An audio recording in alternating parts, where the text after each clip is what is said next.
and lend a hand. Talk to us about the Flip Flop campaign, and it's an annual campaign, this one. Absolutely. So Flip Flop Day is really started to create an opportunity for every South African to really have an opportunity to impact these families. It's a day when we look at just 10 Rand to wear a sticker and wear your flip-flops. So what that does is says a small amount can make a huge impact on a family, which is really priceless. Absolutely. So 10 Rand lets us wear these slippers, and I'm sure folks have seen on social media, because I know you often are backed by a lot of good-hearted individuals on social media who are very happy to show off their flip-flops. I'm often very happy to show off my flip-flops. Where do folks go to get the 10 Rand to be in support? So I think that the amazing thing about this concept is we've really made it available to all South Africans. So you can either go to the CHOC website at choc.org.za. You can go to Tacky Town, who has literally stores countrywide. You can go to our regional houses across the country. So there's definitely no opportunity to miss it. And finally, if we are buying online, then we have the courier guy that will make sure you get it, no matter where you live or where you stay or where your school or business is.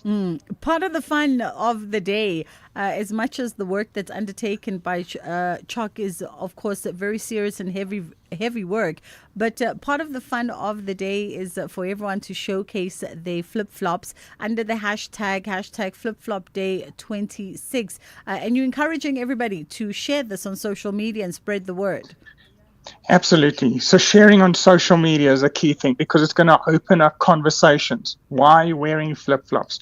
Why do you wear two flip-flops? Because we believe that in order to support these families, you need the other flip-flop, which is going to be the heroes of the doctors, the nurses, the hospitals, as well as our donors and CHOC's augmentative support in the likes of housing, which is accommodation, transport, or even the likes of nutrition.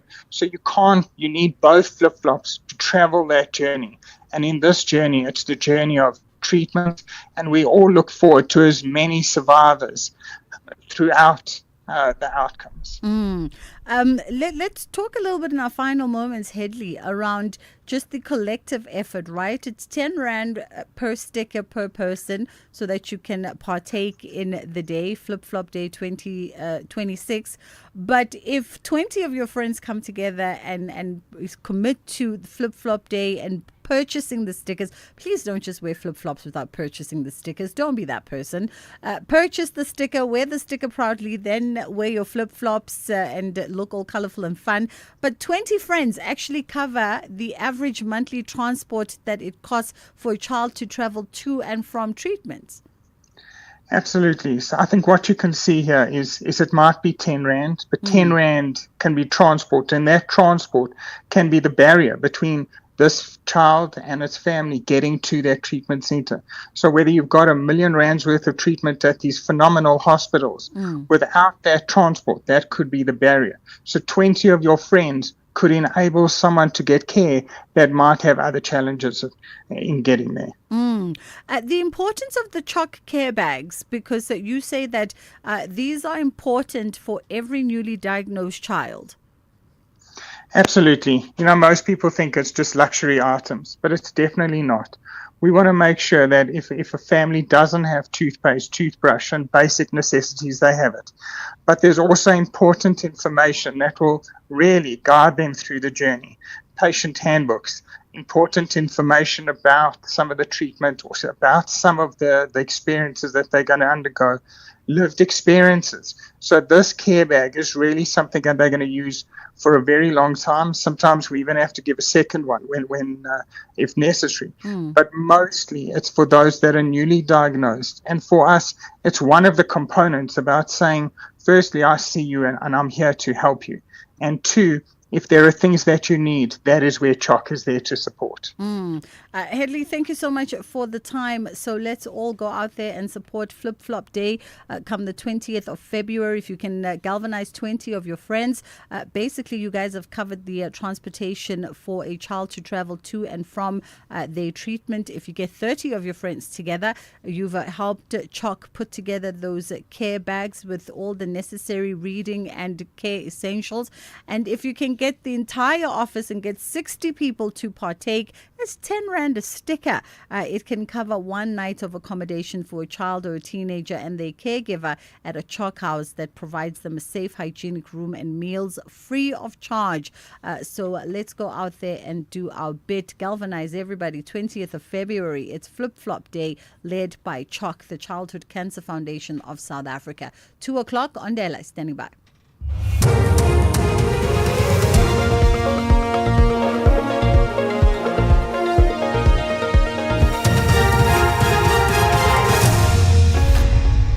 Thank you, Bridget. On the top stories, 4 people injured in an explosion in Dwarfontein and legal snag for Parliament's ad hoc committee regarding O'Sullivan. For SAFM News, I am Ondelambana, and a very good day. 4 people have been injured when a transformer exploded in New Dwarfontein in the Johannesburg CBD this morning. The explosion resulted in the collapse of the room that the transformer was housed in and an adjoining boundary wall. According to EMS, all residents in the area of the explosion have been accounted for and the injured have been taken to hospital. Johannesburg Emergency Services spokesperson Xolile Khumalo. EMS teams responded to a transformer incident in New Dwarfontein at 6:15 this morning. The injured people have since been transported to nearby hospitals by GPG. The transformer-related matter has been handed over to City Power. EMS remains on scene conducting further investigations and assessments. The cause of the incident has not yet been determined. Parliament's ad hoc committee's move to subpoena forensic investigator Paul O'Sullivan has hit a legal snag. Parliament's legal advisor Andile Tetyana says National Assembly Speaker Toko Didiza is not yet in a position to make a ruling. This after seeking concurrence from her office. O'Sullivan wants to testify virtually, citing security concerns. Tetyana says the Speaker is concerned that the committee has not adequately engaged with O'Sullivan's reasons for his non-appearance. What the Speaker is saying is that, having looked at the reasons advanced by Mr. O'Sullivan and without the rebuttal from the committee, save to address him on the insolent tone of his correspondence, the Speaker feels a bit incapacitated in terms of the law to make that determination. And she can only make that determination when the committee has fully engaged with the reasons provided thereof. Otherwise, I think a sense of trepidation is that if this matter goes to court, it will be set aside on that basis. The National Commissioner of Correctional Services, Mahoti Tobakale, has revealed that South Africa's inmate population has risen to over 170,000, far exceeding the department's approved bed capacity. Tobakale was speaking during a media briefing in Pretoria on the outcomes of the department's festive season security operations. He also provided an update on investigations into security-related incidents in the Western Cape.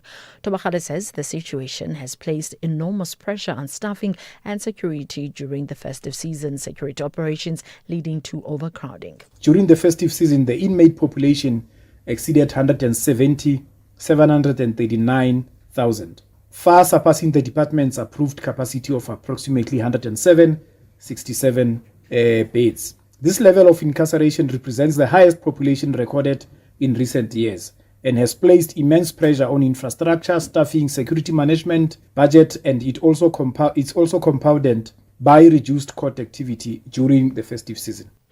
Basic Education Minister Sivua Gwachube says the handover of a Microsoft digital laboratory to a Soweto school today will equip learners with the necessary skills for a growing digital world. Gwachube says the donation will transform learning and teaching and introduce new subjects such as computer applications technology.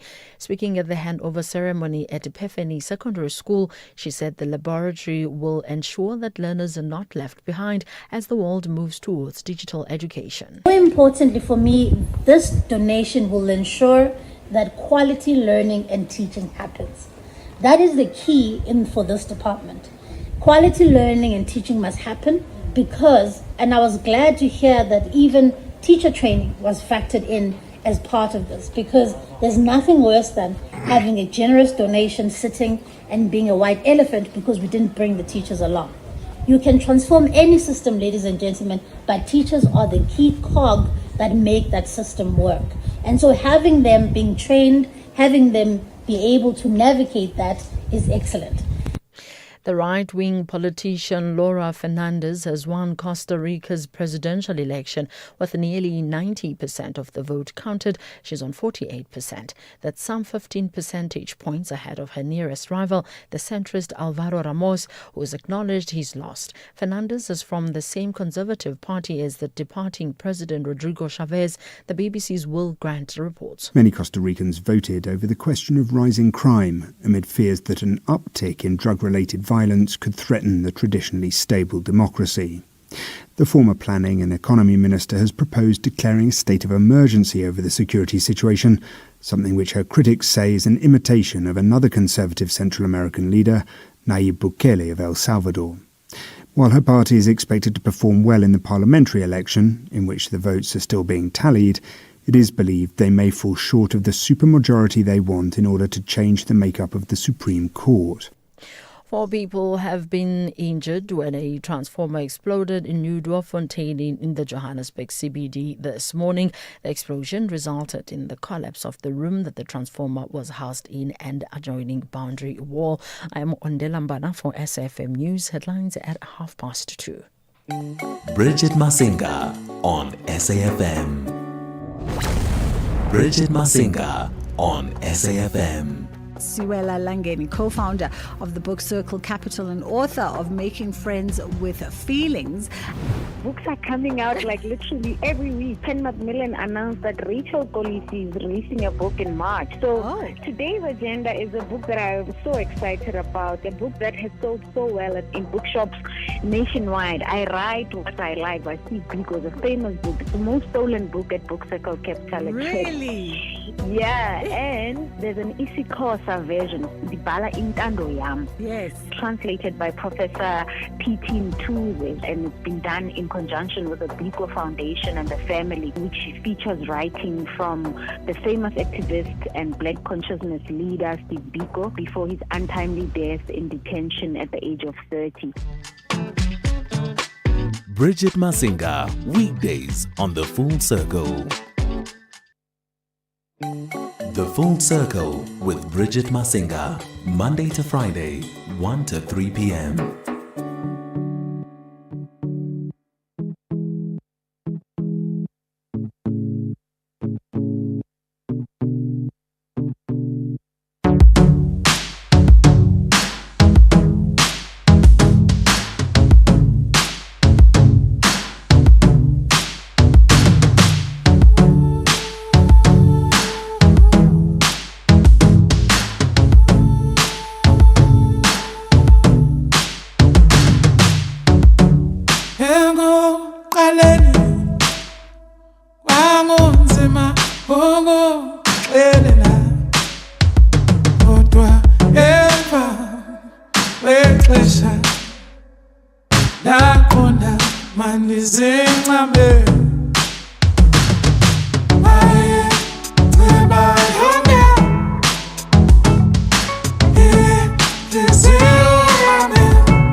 Nothing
Sidingo so tando.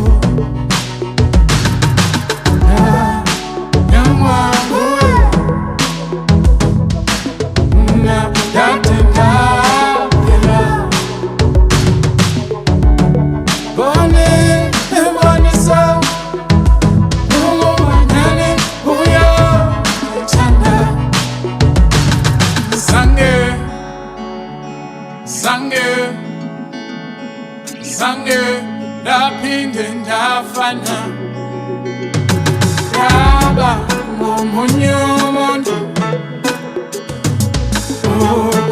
sungela sange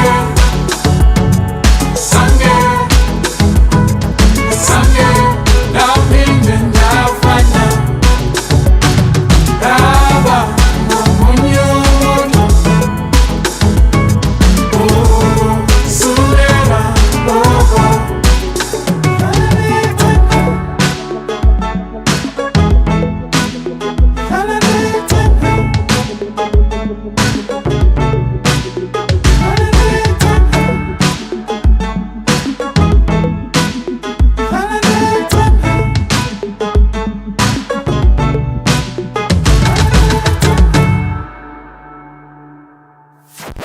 The National Pulse, weekdays 3 to 6 p.m.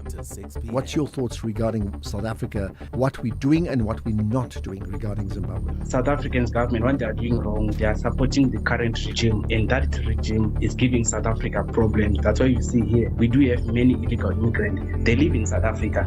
President Ramaphosa, first thing that you need to do, you need to stop supporting Mnangagwa so that we won't have the problem that we are having in South Africa because of Zimbabweans. Dino McLean, the Information, Publicity and Youth Leader for the Progressive Zimbabweans Foundation, the PZF.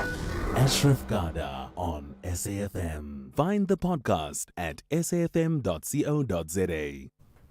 So this week, we're inviting you to say yes to music that feels close at the Montreal Jazz Festival in Franschhoek. The Jazz Village is where generations, genres and stories meet, with Madala Kunene and Sibusile Xaba alongside Kwanti Lee, some of South Africa's finest jazz musicians. These are the first Jazz Village artists that were announced, with more performances still to come as the program unfolds. It's all part of a 3-day multi-genre festival where Montreal meets Africa for the very first time. Tickets are available for the Arches stage, now on sale at ticketmaster.co.za. Jazz Village shows are ticketed per performance. Details coming soon. You are listening to The Full Circle. All right, it's gone 10 past. In fact, we are closer to 3:15 than anything else. It is The Full Circle with myself, Bridget Masinga. By the way, we entered this hour with Bongiziwe Mabandla's Zange. We're talking now around the Technology Innovation Agency, an entity of the Department of Science, Technology and Innovation, which has signed a memorandum of understanding with the Insurance Sector Education and Training Authority to advance skills development, innovation and capacity building within the insurance sector and related fields. So we're going to get some background, some context around this memorandum of understanding. We are in conversation with Dr. Anitha Ramsuran. How are you doing this afternoon?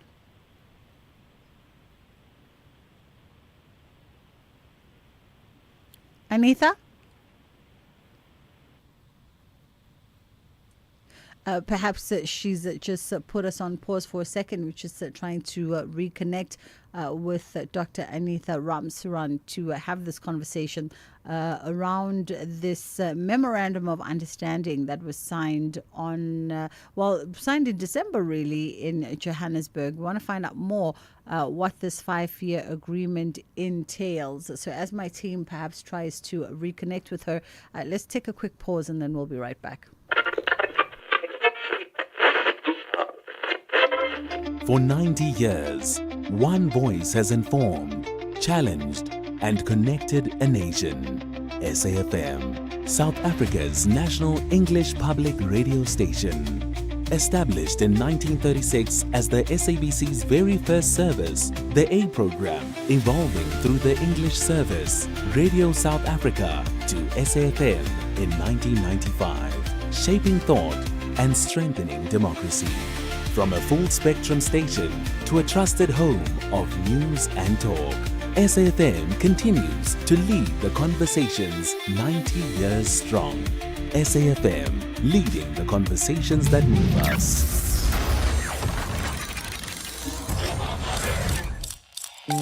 Bridget Masinga on SAFM.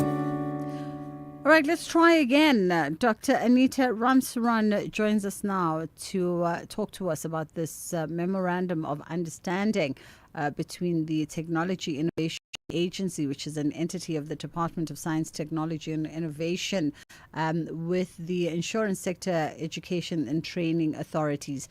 Good afternoon to you, Anita. How are you?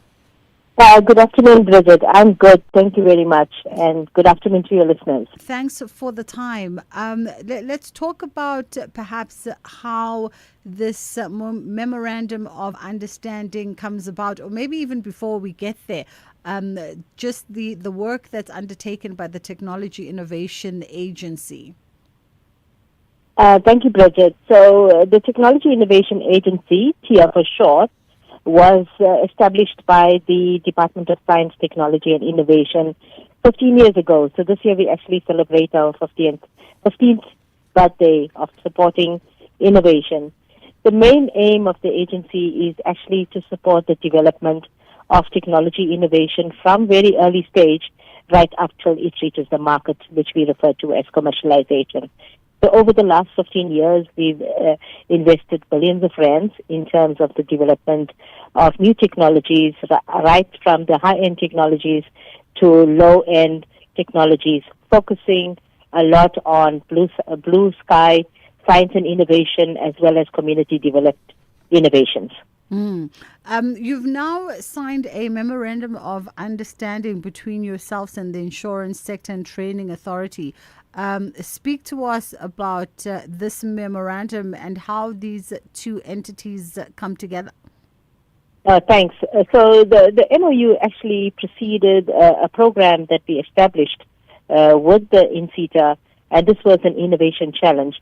And at that point, several years ago, it was about 4 years ago, what Insurance CETA and TIA was interested in is looking at how we could actually support the Insurance CETA in innovations for the insurance sector. And in that 4 years ago, we supported 20 technologies for the sector. We were very keenly interested in two groups of innovators. One group of innovators was youth. So 10 of those technologies actually came from youth innovators. The second group was looking at employees within the insurance industry that were at risk of losing their jobs because of the fourth industrial revolution. And we were looking to see how they could be reskilled to be innovators and be able to be employers of people in the insurance sector. So we're glad to say that we graduated those 20 innovators this year at the INSETA AGM. So that was a kind of a pilot program that led to the strategic partnership between the two entities. And the partnership is intended to take two public entities and strengthen skills development, which is INSETA's mandate, innovation, which is TIA's mandate, and inclusive growth, which is both our mandates. So we were looking at how we could propel skills development, innovation, and inclusive growth within the insurance and related industries, and looking at beyond traditional skills development, but integrating innovation, commercialization, and entrepreneurship, and in ensuring that the skills remain relevant to an evolving technology development environment. There is a whole new school of thought around what we call InsurTech, that is technologies for the insurance industry, and we wanted to make sure that South Africa is not left behind compared to global leaders in the insurance sector, especially technology-driven insurance, around AI products, around inclusive products, like funeral insurance, for an example. How do we make that more inclusive so that every individual in society can benefit from products like that through technology and innovation. It's interesting because then, for us laymen, just trying to sort of understand what the picture might look like when we speak innovation and when we speak advanced skills development in the insurance sector, to sort of understand the kind of programs perhaps and the kind of initiatives that TIA is putting together that speak directly to safeguarding, future-proofing the insurance sector. No, definitely. So let me just give you one example. I think that best explains how this could happen. So 4 years ago, we invested in a technology. It was from KZN. It was called Imali Growth. And what Imali Growth did was they wanted to transform the agricultural sector through blockchain technology. And so for agricultural insurance, agricultural products within the insurance sector and agricultural sector, but using blockchain technology, so that blockchain technology will be able to quality assure products that are coming out. A platform will be created for these new products. So in this way, we'd be able to offer quality products, but also the platform enables a lot of entrants to come into the platform, and also when we export products, we know that they have been quality assured through this particular platform. Another example I can give you is that we looked at the car motor factoring industry, and if you look at buying a motor car part, for an example, I drive a very old Mercedes, and sometimes I'm not able to get a part of cars, especially the imported cars. So we could actually 3D print those cars, those parts in South Africa. So one of our projects, which is called 3D Printing Village, based in the Western Cape, houses the biggest 3D printing facility in Africa. And he was part of the program. He was still a youth, part of the program, and he's now printing 3D parts, motor car parts, and putting them on a platform for the motor industry to actually access. Now, and this is definitely related to the insurance sector, because when you have your accident, your car breaks down, you put in a claim, but instead of importing the product, you actually have somebody that can 3D print the product right here in South Africa. So it's very important that the sector actually optimizes its efficiencies through innovation, and that is exactly what we are trying to do with this relationship. And you say that in part as well, obviously, this shared mandate also speaks to supporting national priorities that have been outlined in the NDP, that's the National Development Plan, and of course the Economic Reconstruction and Recovery Plan. Most definitely. I mean, it contributes to addressing systemic challenges like unemployment, poverty, skills mismatch, and digital exclusion, while building a very resilient, future-ready workforce. So it's more important that we focus on technology entrepreneurship and build a workforce around technology, because it has been proven worldwide that technology innovation is a driver for development. And through this initiative, I mean, these are goals set up in the recovery plan. Through these, we hope to address the systemic challenges of poverty and unemployment, especially amongst graduates, unemployed graduates.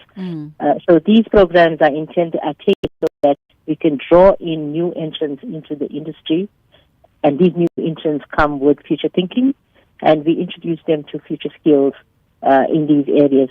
So we link up traditional insurance products and skills with future thinking, and we look at how we make the transition, into future thinking. One of the key areas is around digital exclusion. So how do we make sure that people are digitally included, even within the industry itself? You'd get a huge pool of them that are actually don't have the necessary digital skills in order to move forward in terms of the data analytics, in terms of understanding the markets, etc.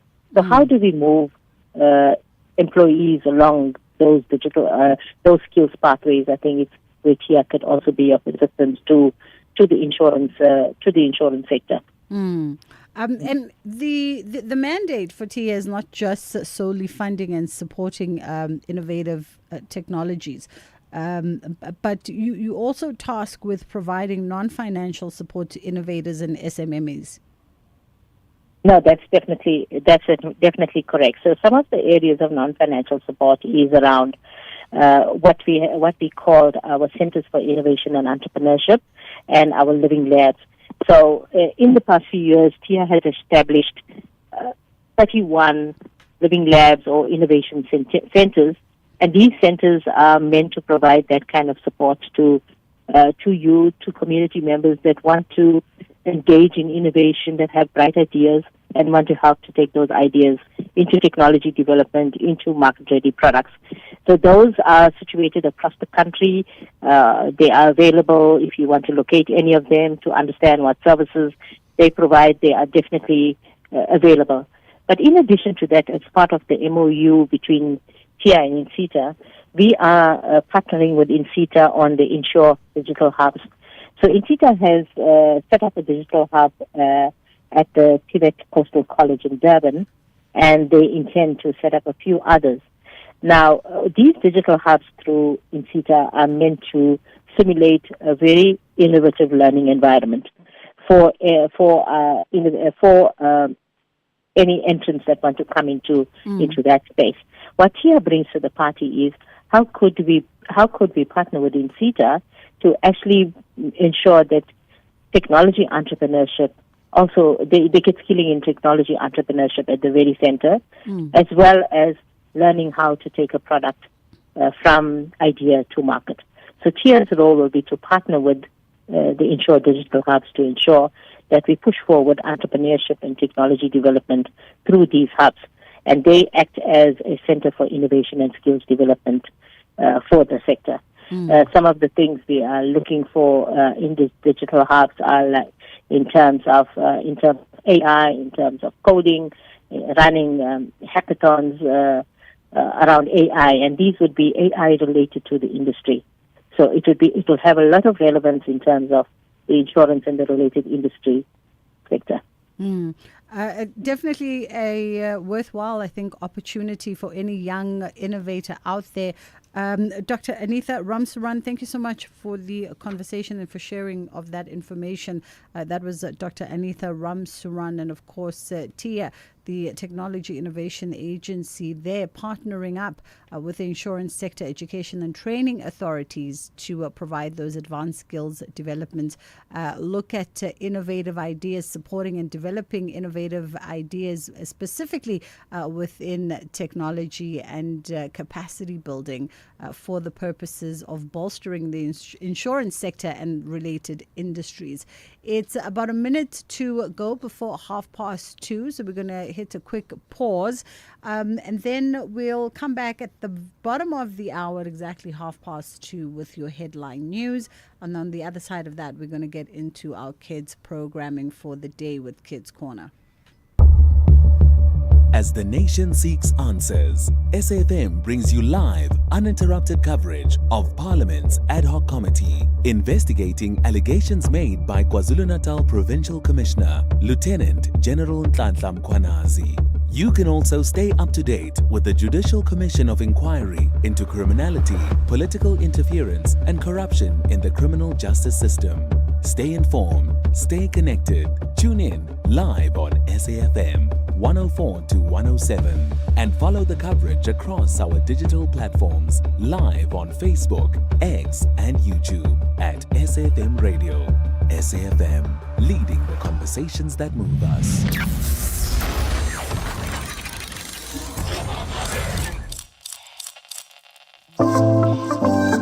Wherever you are in the world, SAFM 104 to 107 is accessible. We're also streaming live on Facebook, X, and YouTube at SAFM Radio.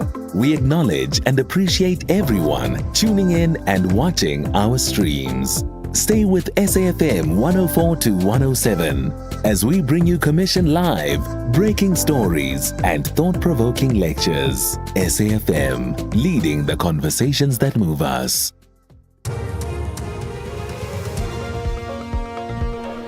On the news headlines, 4 people have been injured when a transformer exploded in New Doornfontein and the Johannesburg CBD this morning. The explosion resulted in the collapse of the room that the transformer was housed in and adjoining boundary wall. Parliament's legal advisor Andile Tetyana says National Assembly Speaker Thoko Didiza is urging caution in how Parliament handles the appearance of Bron Mokgotsi before the ad hoc committee probing allegations of criminal infiltration, corruption and political interference in the country's criminal justice system. And the AU Commission chairperson Mahmoudi Ali Yusuf says the continental body in the United Kingdom must work together to tackle a number of challenges. A full update follows at the top of the hour. You are listening to The Full Circle. This program is brought to you by SABC Education, enriching minds, enriching lives.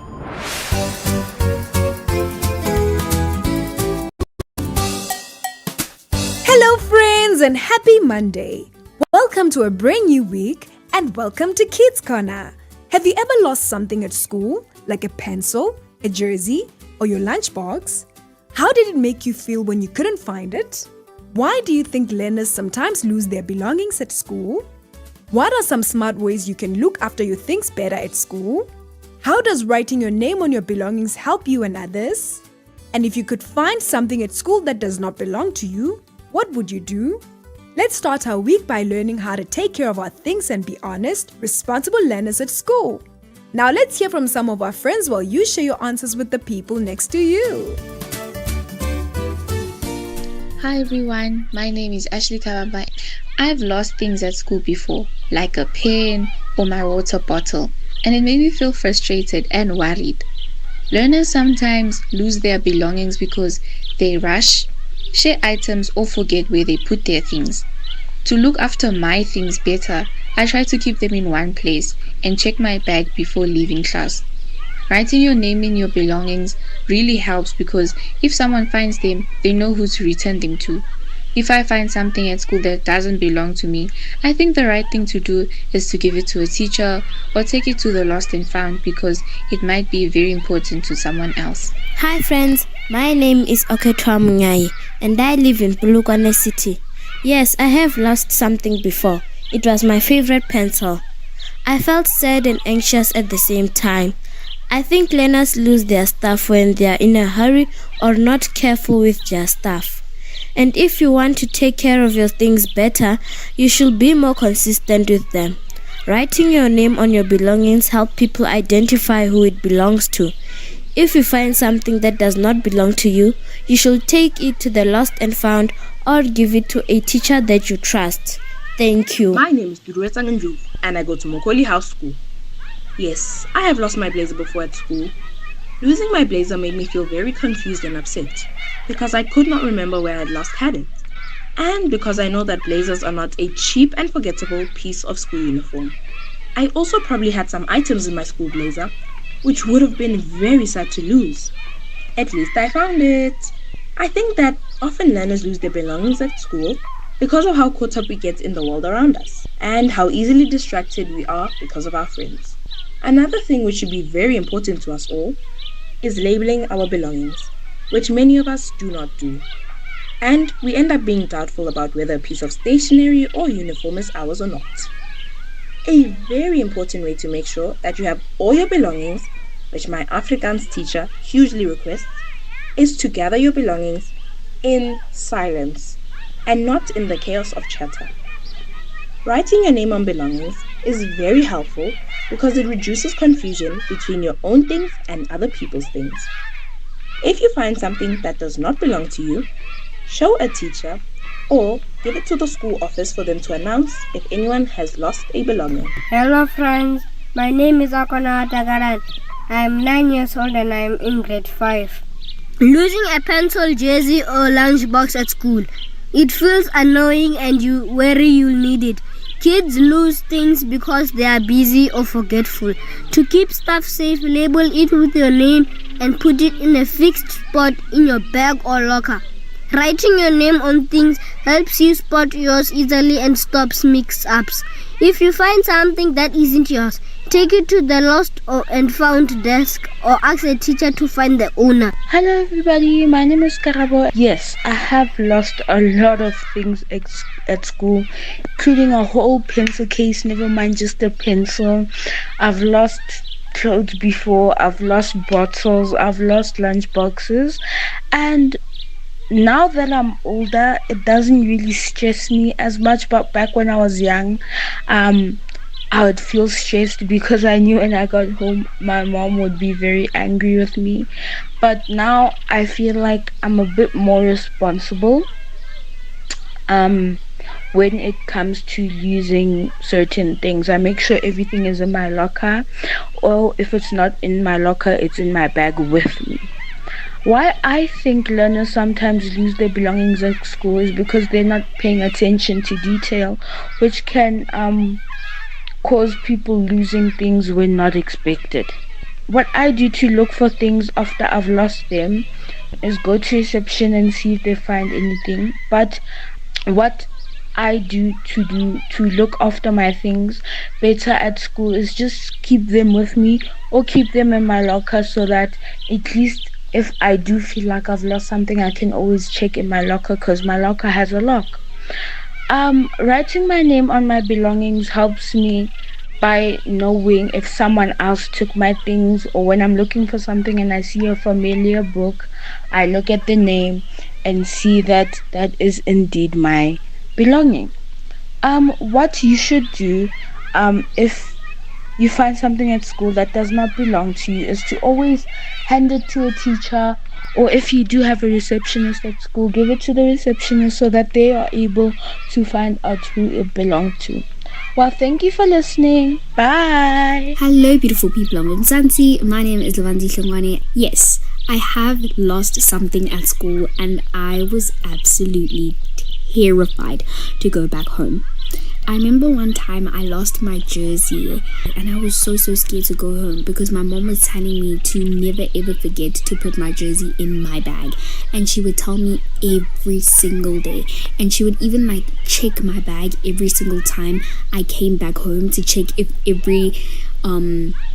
everything was still there. So I was so scared to go home that day because my mom would always tell me that don't forget to put your things in your bag, because if you lose this jersey, me and you are going to have a problem.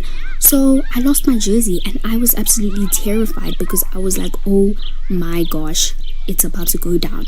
I think something that we can do to look after our things better at school is to always make sure that you have your things. Always make sure. If you came to school wearing a blazer, make sure you leave wearing a blazer, and constantly check, because also people have a very bad tendency of taking things that don't belong to them. So it's always important to check. I think another thing that can help you is naming your things. If your things have your name, it's very difficult for people to take them, and it's very easy for you to find your things, because sometimes your things can be put in the lost and found, and you know that it will be easier for you to find it because yours has your name on it, right? So that is very important. Name your things.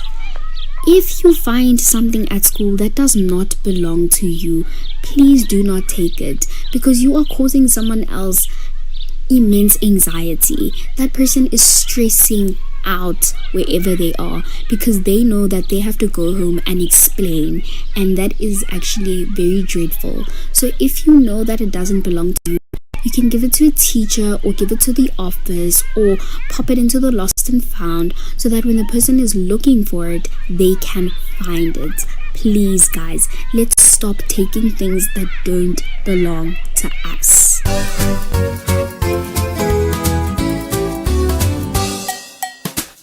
Thank you, friends. It's always great to hear from you. Losing something at school like a pencil, jersey, or lunchbox can make a learner feel sad, worried, or frustrated. It can also be distracting because it takes attention away from learning and enjoying the school day. These feelings are normal, and many learners experience them at some point during their school journey. Learners often lose their belongings because school days are busy and full of activities. Moving between different classes, playing during break time, sharing desks, or rushing can cause items to be forgotten or misplaced. Sometimes things get mixed up because many learners have similar items, especially stationery and school clothing. Taking care of your belongings is an important life skill. Keeping items neatly in your school bag, checking your desk before leaving class, and packing carefully at the end of the day can help prevent things from getting lost. Being organized can help us feel more confident and responsible. Writing your name on your belongings is a simple but powerful habit. It helps teachers and classmates know who an item belongs to and makes it easier for lost items to be returned. Name labels show responsibility and help keep everyone's belongings safe and respected. When a learner finds something that does not belong to them, the right thing to do is to hand it to a teacher or take it to the lost and found area. Returning lost items shows honesty, kindness, and respect for others. It also helps build trust and good character. Learning to look after your belongings teaches you responsibility, honesty, and care.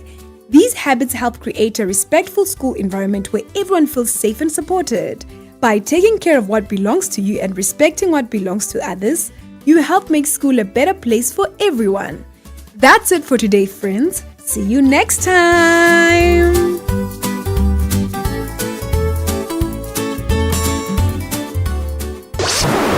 This program was brought to you by SABC Education, enriching minds, enriching lives. SAFM, playing your music.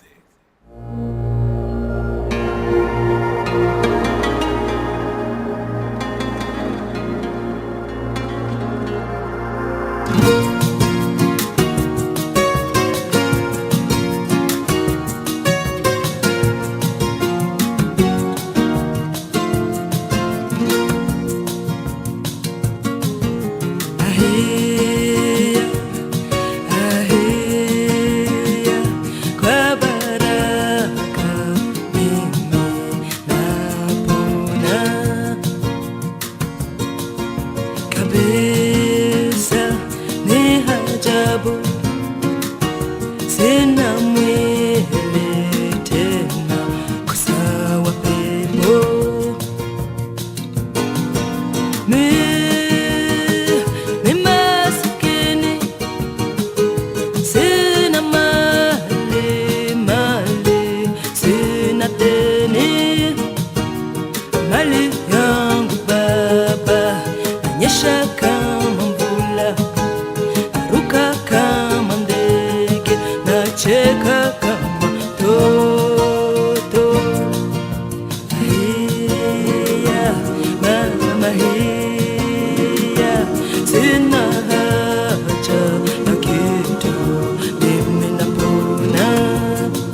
We're going to be talking creative arts now, creative arts education to be more specific in a world of AI technology.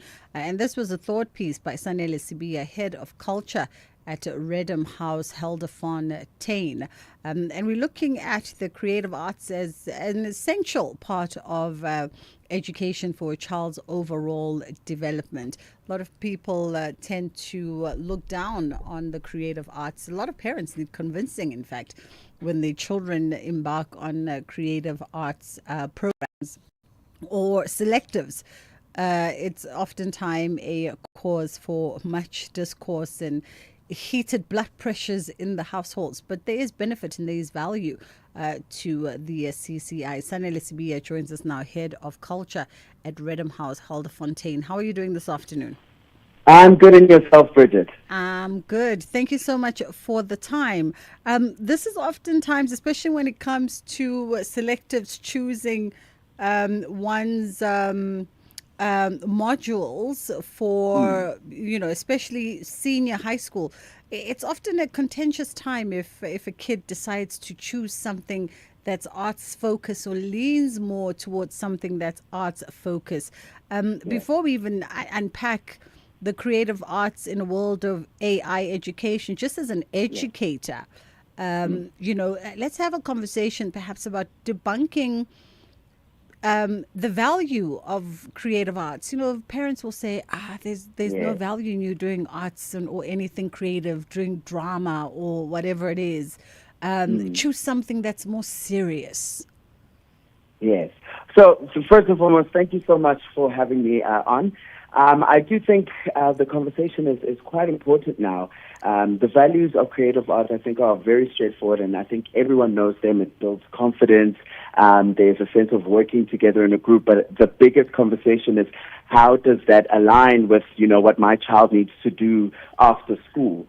I always tell parents that don't explain to your child that taking creative subjects means that they want to be an actor, they want to be a singer. That's not necessarily the case nowadays. I mean, we have streaming all over the place. So there's platforms like Netflix, like Showmax, that are going to have spaces for these kids. So we are creating producers, filmmakers. We're creating leaders, innovators. That's what these subjects are about. These subjects are about taking ideas and making them concrete. Even if the child wants to be a CEO of an engineering company one day, they're going to have to stand in front of investors and they're going to have to sell their ideas. And that's what these subjects do. They, apart from allowing a child to express their creativity into something tangible, you're also allowing the child to seek out the problems in the world and see how they can fix it. That's essentially what these projects and these subjects do. That's really the roundabout of what they do.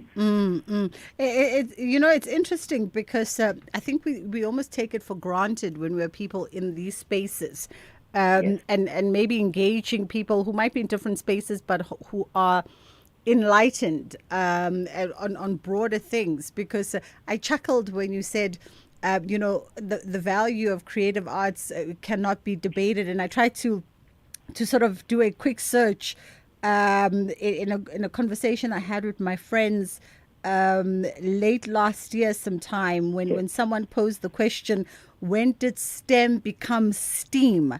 When did science, technology, engineering and innovation now include the arts? And these are educated, exposed millennial parents who found themselves having a discourse where some of us had to argue for the value of arts outside of the creative sectors. Everything that you've just said about how arts and creativity shapes leadership, shapes thinking, shapes innovation, expands the mind for problem solving, expands the mind for thinking out of the box, creates leaders that have a different set of skills.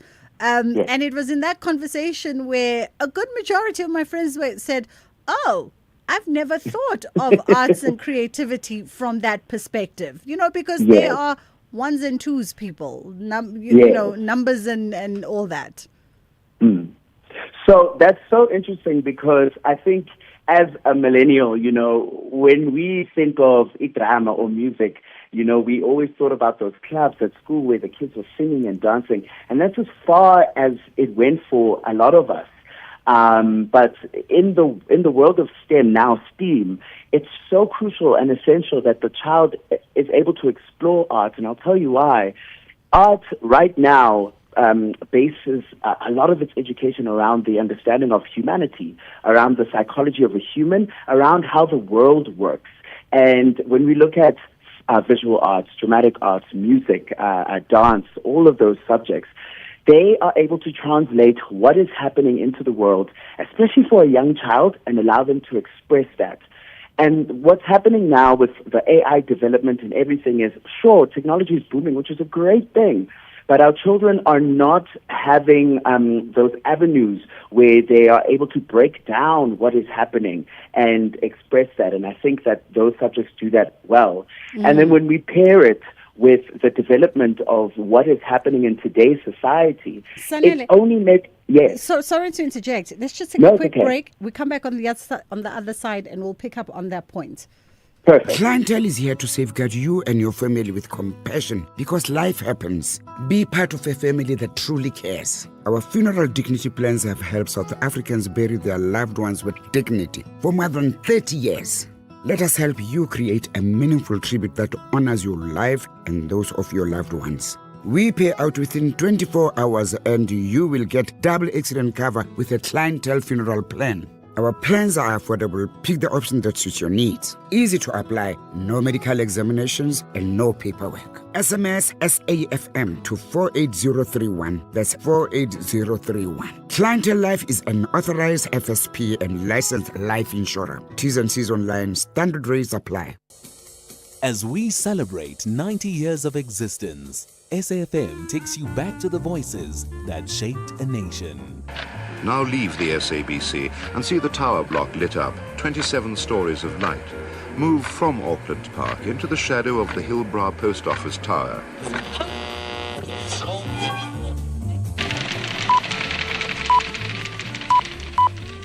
This is the English service of the SABC. Here is the news read by Patricia Carr.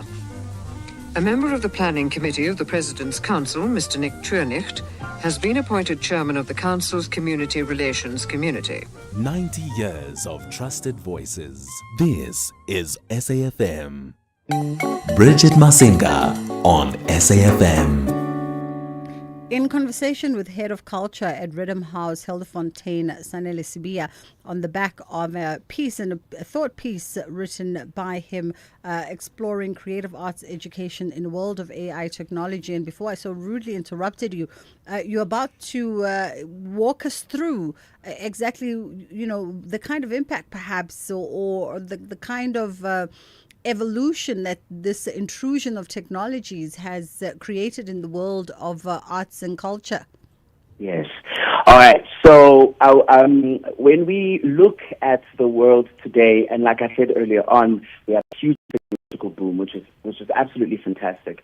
But when we include creative arts education in this entire world, and like you mentioned earlier on, the parents and the millennials will say, but what is the need for all of this? And my point was that there is always a need. Art has always been evolving throughout the world. I take it all the way back to probably somewhere in the 19th century where we ushered in a movement called Futurism, which was ushered in purely because of the creation of cars, and speed and technology started way back then after the horses came. And then art said, well, we're going to introduce Futurism, which looked very bizarre. But the point is, it followed what was going on in the world. So it's only natural that art carries on adapting and fitting itself to what is happening technologically. I'd like to say that creative arts and AI and technology work side by side. They should work hand in hand. As the world develops, arts will develop, because art is always a conversation about what is going on in today's world. It is not purely just about singing and dancing and saying that monologue because I want to be famous. But, when you're studying arts in school, you're breaking down social norms. You're breaking down what other people understand and creating something better than anyone has even thought about. And that's what we do with the students. You say that societies will depend on individuals who can design, curate, humanize, and creatively guide technologies. Talk to us about that. Okay, so when we think of leaders, when we think of innovators, when we think of people who create, and even inventions, we start off with creativity. There is no leader or innovator that is going to start anything without an idea, and an idea spawns from creativity. So, in essence, creative art holds a very special place for all those creative individuals who then become problem solvers, who then become thinkers, who then are able to go into those professional spaces, go into those STEM spaces, and I always say be one above the rest. And it's not discrediting anyone who hasn't looked at art. All it's saying is you are supplementing yourself with a thought process that might not have been thought about purely because you decided to take a subject that rattles your mind. It's interesting also, Sanele, just in our final moments of this conversation, we're coming to grips with AI. As a technology, and already you see the discourse, right, in real life happening right now with AI generated artists by way of, there's a Grammy Award nominated, if I'm not mistaken, musician who happens to be an artificial intelligent image creating music. There are actors already who, their likehood is already in existence in an AI form. So it's already taken up space in creativity in the world of arts. Yes. If we don't move fast enough as educators to catch up, what risk does one run, if any? Okay, so that's a very, very important question. Like I've been mentioning, we cannot run away from technology. It is very important in the classroom to start incorporating technology within your teaching practice. The risks that are in line with, having an education system that doesn't want to introduce technology, or teachers that pull back from introducing technology, is you actually hold that child back. You hold that child back from a huge sense of potential, because now instead of creating those innovators, you're going to create a child that probably loves performing, but then they don't have a space in the world. They won't know how to translate all of that in what is happening. I spoke about film and streaming earlier on, and those innovations start from the classroom. They start from that drama class doing a film project, that music class putting together music to put out there for some assessment that they're doing. But that's all because of the integration of technology in the classroom. So if you take that away, yes, you'll be teaching them the core skills of creative arts, which is wonderful, but you'll also be setting them back, because then they will fall into the stereotype of, what did you do the subject for? It doesn't benefit you in any way, when in retrospect, now more than ever, art is very important, especially to the human being and the student. Sanele, absolutely. Couldn't agree with you more. That was Sanele Sibiya, Head of Culture at Rhythm House, Helderfontein. We appreciate the time, and that is where we're going to leave it today. Just a way of reminder, for over 60 years, African artists have performed at the Montreal. Now, the Montreal comes to Africa. So say yes to the Montreal Jazz Festival, happening in Franschhoek, presented by Nedbank. It's a 3-day multi-genre celebration with 2 stages, African voices and unforgettable collaborations, from Salif Keita to Madala Kunene and Sibusile Xaba in the Jazz Village. This is music with depth and connection, and tickets are already available for one of the stages, now on sale at ticketmaster.co.za.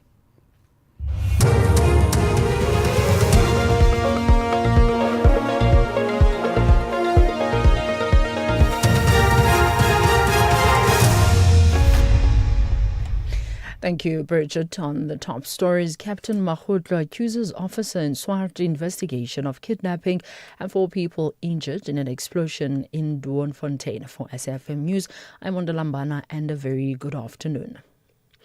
Ballistic expert Captain Lawrence Mahotlo has accused an investigating officer in the Aman Swart murder case of kidnapping in his testimony before the Madlanga Commission.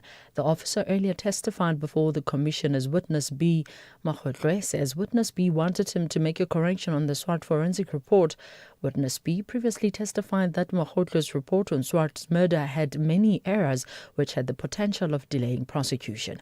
Mahotlo, whose evidence was led by Advocate Ebuho Musigiri, told the commission that he was kidnapped at the SAPS Silverton premises in Tshwane. But looking into the sequence and how I felt about the incident that night, there is only one organization that I can run to. It's SAPS. And SAPS will follow any other citizens of the country, will open a case and send it for the decision. But at all material times, you were kidnapped at SAPS premises. But anyway, that's just a comment. 4 people have been injured when a transformer exploded in New Doornfontein in the Johannesburg CBD this morning. The explosion resulted in the collapse of the room that the transformer was housed in and an adjoining boundary wall. According to EMS, all residents in the area of the explosion have been accounted for and the injured have been taken to the hospital. Johannesburg Emergency Services spokesperson Xolile Khumalo. EMS teams responded to a transformer incident in New Doornfontein at 6:15 this morning. The injured people have since been transported to nearby hospitals by GPG. The transformer-related matter has been handed over to City Power. EMS remains on scene conducting further investigations and assessments. The cause of the incident has not yet been determined. Parliament's legal advisor Andile Tetyana says National Assembly Speaker Togo Didiza is urging caution in how Parliament handles the appearance of Bram Mokgotsi before ad hoc committee probing allegations of criminal infiltration, corruption and political interference in the country's criminal justice system. Tetyana says the Speaker is citing serious security concern, adding that Mokgotsi's allegations of an attempt on his life as well as against senior police figures mean his safety cannot be taken lightly and that Parliament must be seen to act reasonably.